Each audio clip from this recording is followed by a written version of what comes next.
Mais l'un n'est pas plus facile que l'autre en fait, voilà.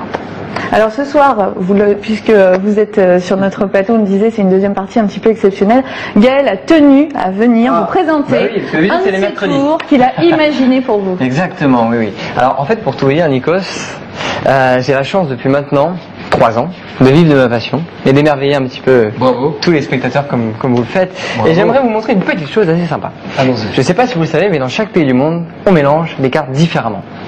Alors je vais vous montrer quelques mélanges du monde, mais auparavant... Démonstration. Nikos, je vais vous laisser prendre une carte parmi toutes les cartes différentes qu'on peut voir dans le paquet. Comment il fait déjà rien que ça. Nikos, n'importe quelle carte, ça n'a aucune importance. N'a aucune importance? Ouais. Ça m'arrange pas celle-là. Vous la montrez bien à la caméra, allez-y. Vous me dites quand c'est bon? C'est bon. Ok, je vais la récupérer dans un premier temps. Et je vais vous montrer le premier mélange, celui des Français, le nôtre. Les Français, nous, pour mélanger les cartes, on mélange comme ça. C'est vrai. Pour la belote ou la bataille, bien souvent. C'est vrai. On a aussi le mélange des joueurs de poker. Ça suffit des Américains, forcément. C'est un peu plus là. Georges Clooney dans Ocean 11. Allez, voilà. On est dedans. Dans le même esprit, les Belges, c'est ça. Sauf qu'ils font juste le bruit, c'est tout. Salut les amis belges. Exactement. On a aussi le mélange, beaucoup moins connu, mais il existe, celui des Espagnols. Ils font 2 éventails, tac, 2 éventails de flamenco. Comment il fait ça? Et après, ils les encassent. Sympa. Autre mélange, celui des Russes. Les Russes mélangent en 3 paquets comme ça. Et ils jettent les cartes. Et derrière, presque ça, Émilie, derrière, ils boivent un bon petit verre de vodka, c'est la tradition. Et le dernier, Nikos, enfin l'avant-dernier, c'est celui des Corses. Est-ce que vous avez une idée? Les Corses, c'est... Lucie balance en... Ça aurait presque pu être ça. Lucie peut peut-être nous dire. Lucie, elle est bien la Corse. Ouais, on remarque que ça arrive. Non, je préfère te laisser faire. Les Corses, alors bon, non, c'est presque ça, Nikos. En fait, les Corses, vu qu'ils sont très feignants, ils attendent tout simplement que les vents emballent les cartes et les ramassent. Que le meltdown se coupe. Et on a un dernier mélange, c'est celui des Grecs. Les Grecs, le mélange grec. On a plus d'argent. Alors le mélange des Grecs, c'est assez sympa.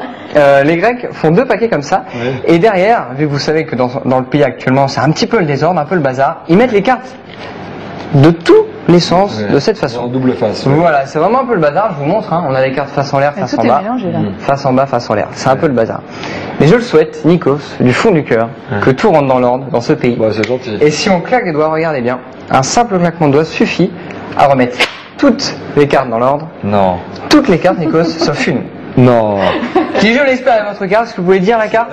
Allez-y. C'est la pomme de la discorde, c'est le 2 de cœur. C'est ça, exactement, on la retourne, et c'est bien le 2 de cœur. Bravo Gaël. Il est toujours très impressionnant.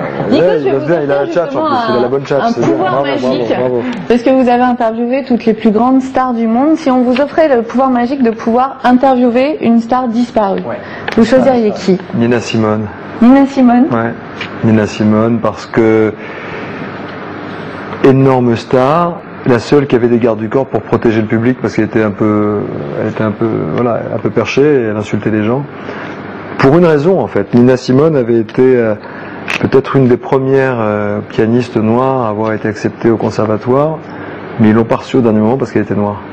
Très talentueuse, famille pauvre, elle a bossé toute sa vie, sa mère payait $1, une prof allemande aux États-Unis, et elle se retrouve sans rien, elle qui avait mis tous ses espoirs, c'était la fierté de la famille, et par défaut, elle va jouer dans un lupanar, un bordel.